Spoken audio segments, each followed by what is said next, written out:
जय माता की दोस्तों, आज हम सुनेंगे संतोषी माता की व्रत कथा। तो चलिए शुरू करते हैं। ओम श्री संतोषी माताय नमः।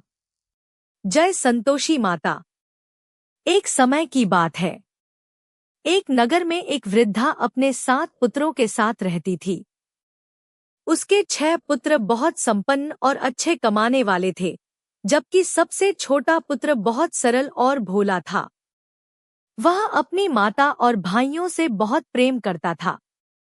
वृद्धा अपने 6 बड़े पुत्रों को बहुत मानती थी और छोटे पुत्र की उपेक्षा करती थी।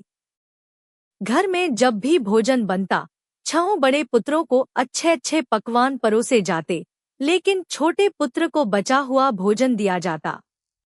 छोटा पुत्र सब कुछ सहता रहा और कभी अपनी माता से शिकायत नहीं करता था। एक दिन उसकी पत्नी ने देखा कि उसका पति घर में बहुत दुखी रहता है। उसने प्रेम से पूछा, आप इतने उदास क्यों रहते हैं? पति ने अपनी पत्नी को घर की सारी बात बता दी। पत्नी ने कहा, आप चिंता मत कीजिए, मैं आपके साथ हूँ। कुछ समय बाद पति ने परदेश जाकर काम करने का निश्चय किया। पत्नी ने उसे विदा करते हुए कहा, आप निश्चिंत होकर जाइए, मैं घर संभाल लूंगी।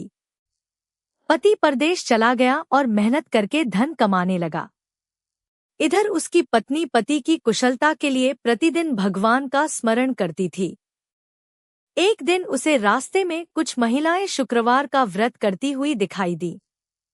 उसने उनसे पूछा, बहनों, आप कौन सा व्रत कर रही हैं?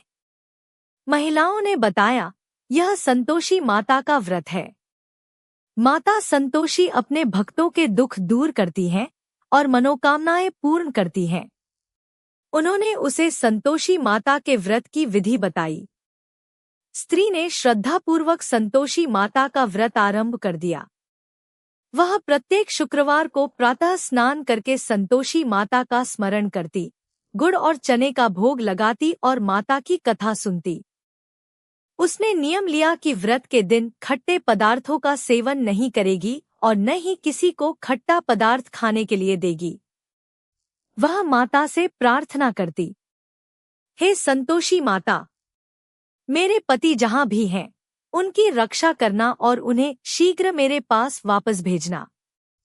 माता संतोषी उसकी भक्ति से प्रसन्न हुई। उधर परदेश में उसके पति का व्यापार धीरे धीरे बढ़ने लगा। उसे बहुत धन और सम्मान प्राप्त हुआ। एक दिन उसे अपनी पत्नी की बहुत याद आई और उसने घर लौटने का निर्णय किया।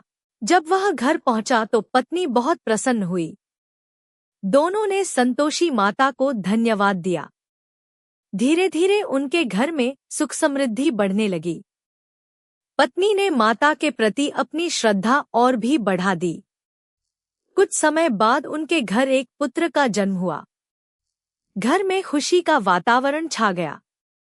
लेकिन परिवार के कुछ लोगों को उनकी सुख समृद्धि देखकर ईर्ष्या होने लगी। एक दिन कुछ बच्चों ने संतोषी माता के व्रत का मजाक बनाया और उसे खटाई खाने के लिए उकसाया। स्त्री ने व्रत के नियम को याद रखते हुए खटाई लेने से मना कर दिया। लेकिन परिस्थितिवश घर में किसी ने खटाई खरीद कर रख दी।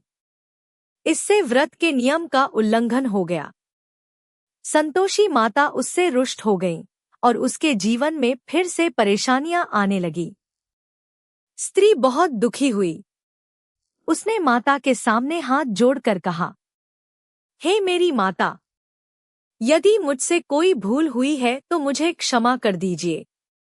मैं आपकी शरण में हूँ। उसने फिर से श्रद्धापूर्वक संतोषी माता का व्रत आरंभ किया और पूरी सावधानी से नियमों का पालन करने लगी।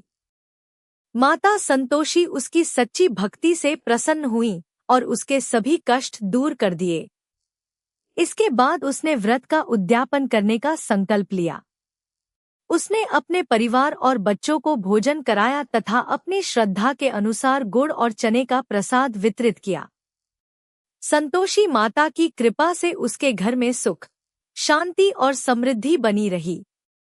तभी से भक्त श्रद्धा और विश्वास के साथ शुक्रवार को संतोषी माता का व्रत करते हैं। मान्यता है कि माता अपने भक्तों को संतोष, सुख और शांति का आशीर्वाद देती हैं। संतोषी माता की आरती।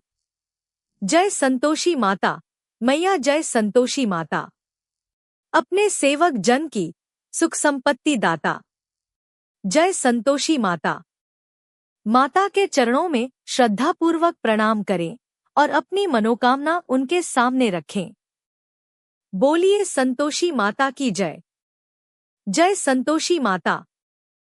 जय माता दी। दोस्तों, अगर वीडियो अच्छा लगे तो वीडियो को शेयर करें और हमें फॉलो करना न भूलें। जय माता दी।